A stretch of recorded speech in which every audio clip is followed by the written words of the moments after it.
Pemirsa, setelah melewati serangkaian uji kelayakan dan kepatutan, 9 fraksi DPR menyetujui Komjen Pol Budi Gunawan sebagai Kapolri. Uji kelayakan dan kepatutan yang digelar Komisi 3 DPR hari ini menyatakan menyetujui Komjen Budi Gunawan sebagai Kapolri yang baru menggantikan Jenderal Sutarman. Ketua Komisi 3 Aziz Syamsuddin mengatakan setelah proses fit and proper test serta mendengar pandangan fraksi, maka peserta rapat pleno menyetujui surat Presiden Joko Widodo dan menyatakan menerima pencalonan Komjen Budi Gunawan sebagai Kapolri. Hasil fit and proper test hari ini akan disahkan dalam rapat paripurna yang akan digelar pada hari Kamis besok. 386 Romawi 2000 disampaikan oleh juru bicara masing-masing fraksi menyetujui surat Presiden nomor tanggal 9 Januari 2015 dalam hal ini adalah pengangkatan Saudara Komisaris Jenderal Polisi Budi Gunawan sebagai Kapolri menggantikan Jenderal Polisi Putrandes Sutarman.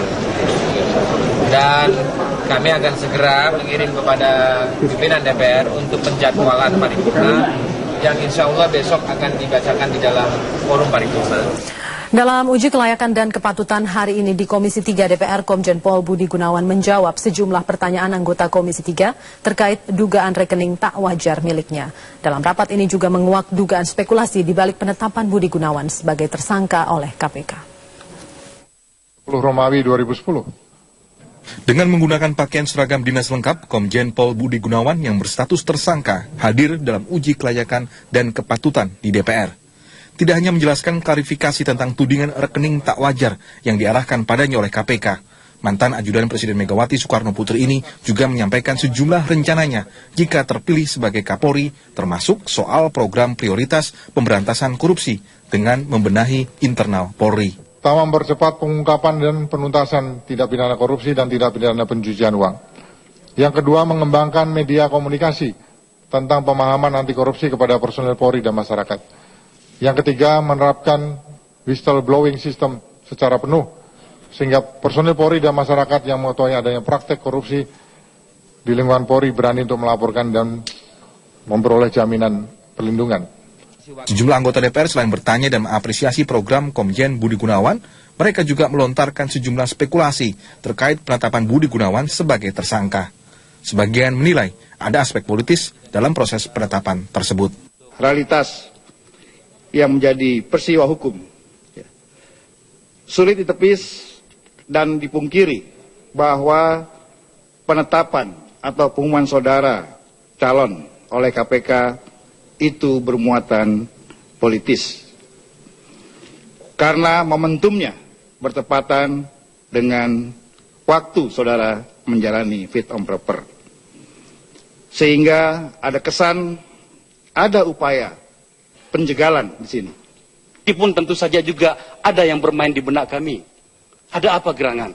Kami di DPR ini harus menjaga konstitusi dilakukan dan diperlakukan, dibela seperti yang seharusnya. Kita tidak akan masuk ke intrik, Pak. Makanya saya katakan kepada beberapa jenderal polisi, monggo silakan selesaikan persoalan Anda. Jangan tendang bolanya ke DPR dan kami repot. Bahkan kemudian ada lagi istilah akan terjadi cicak buaya yang kedua. Mudah-mudahan tidak terjadi.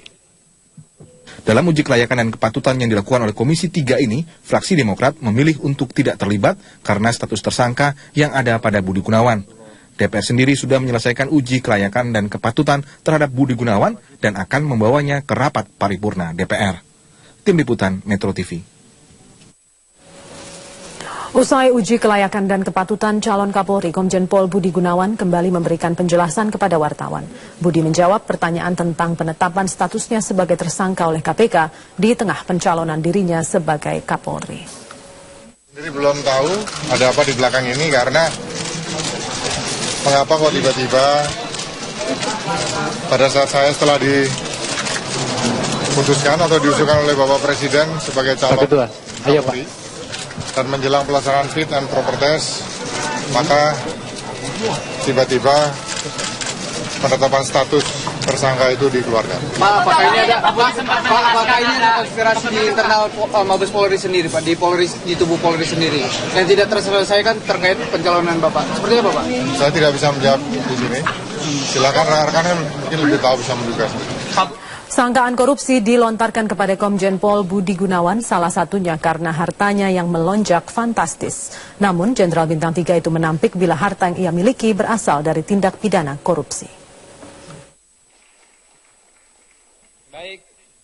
Dalam uji kepatutan dan kelayakan calon Kapolri oleh Komisi 3 DPR, Komjen Pol Budi Gunawan menjelaskan soal asal-usul hartanya yang disebut-sebut mencurigakan dan tidak wajar. Dalam laporan harta kekayaan pejabat negara, jumlah harta yang dimiliki Jenderal Bintang 3 ini memang sangat fantastis. Tercatat, pada tahun 2013, kekayaan milik Budi Gunawan melonjak drastis jika dibandingkan tahun 2008. Aset paling banyak yang dimiliki Budi Gunawan adalah aset yang sifatnya tak bergerak. Salah satunya adalah aset berupa rumah di kawasan Mampang, Prapatan, Jakarta Selatan.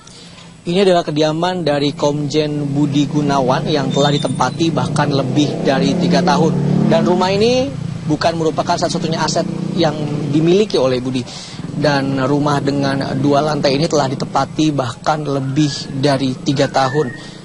Mantan Kepala Biro Pembinaan Karyawan Polri 2004-2000 ini pun punya penjelasan soal hartanya yang dicurigai tidak wajar. Yang diakibatkan adanya penyesuaian setiap tahun karena adanya peningkatan terhadap nilai jual objek pajak atau NJOP. Ditambah adanya beberapa barang atau benda yang telah dilengkapi surat-surat kepemilikan. Maka nilai yang saya laporkan pada tahun 2013 otomatis akan mengalami peningkatan. Komjen Pol Budi Gunawan adalah Jenderal Bintang 3 pertama yang ditetapkan KPK sebagai tersangka. Bila kembali ditemukan 2 alat bukti yang cukup, maka tak menutup kemungkinan Komjen Pol Budi Gunawan berpotensi dijerat dengan pasal tindak pidana pencucian uang. Tim Liputan, Metro TV. Selain dari laporan masyarakat, penetapan Komjen Pol Budi Gunawan sebagai tersangka dalam kasus dugaan gratifikasi juga tak lepas dari data PPATK tahun 2010. Namun data rekening mencurigakan sejumlah perwira tinggi Polri itu sempat dimentahkan oleh Bareskrim Polri yang menyatakan seluruh rekening itu wajar dan tidak mencurigakan. Namun belakangan Komisi Pemberantasan Korupsi keluar dengan hasil penyelidikan berbeda. Penetapan tersangka Budi Gunawan dalam kasus gratifikasi menurut KPK tak lepas dari data yang dimiliki oleh PPATK. Padahal di tahun 2010, PPATK pernah menyerahkan laporan indikasi tindak pidana korupsi berupa data rekening gendut milik Komjen Budi Gunawan ke Bareskrim Polri. Namun laporan itu mentah dikarenakan Bareskrim Polri menyatakan bahwa rekening milik mantan Kapolda Jambi itu bersih. Lantas, mengapa KPK memiliki penafsiran yang berbeda terkait dengan rekening yang mencurigakan itu? Sejak Bareskrim Mabes Polri menyatakan laporan hasil analisis PPATK terkait rekening gendut Budi Gunawan yang tidak mengandung unsur pidana, penyelidikan atas laporan ini tidak dilanjutkan. Namun secara diam-diam, Komisi Pemberantasan Korupsi justru melakukan penyelidikan untuk menguak kasus ini. Setelah 4 tahun, lembaga anti korupsi itu akhirnya meningkatkan status hukum Komjen Pol Budi Gunawan menjadi tersangka. Dengan menetapkan tersangka Komjen BG sebagai tersangka dalam kasus dugaan tindak pidana korupsi penerimaan hadiah atau janji. Pada saat tersangka menduduki jabatan sebagai Kepala Biro Pembinaan Karir Deputi Sumber Daya Manusia Mabes Polri periode 2003-2006 dan jabatan lainnya di Kepolisian Negara Republik Indonesia. Menanggapi perbedaan tafsir data rekening mencurigakan itu, kepolisian menghormati langkah yang dilakukan KPK. Tetapi tentu itu semuanya adalah jangankan itu penyidikan yang sudah dihentikan pun kalau ada novum, ada bukti baru itu bisa dibuka kembali. Saya kira itu tidak menutup kemungkinan apabila ada bukti-bukti baru. Dan ini KPK, saya kira sepenuhnya penyidikan ini adalah oleh KPK, tentu yang tahu persis tentang kejadian dan KPK. Pada 23 Maret 2010, PPATK mengeluarkan laporan hasil analisis yang memuat data rekening mencurigakan sejumlah perwira Polri. Salah satu transaksi yang paling mencolok adalah transaksi di rekening milik Komjen Pol Budi Gunawan. Tim Liputan, Metro TV. Presiden Joko Widodo melalui Sekretaris Kabinet Andi Wijayanto membuka sejumlah opsi terkait proses pencalonan Kapolri pengganti Jenderal Sutarman, termasuk meminta masukan dari Kompolnas terkait siapa yang tepat untuk menduduki posisi sebagai Kapolri.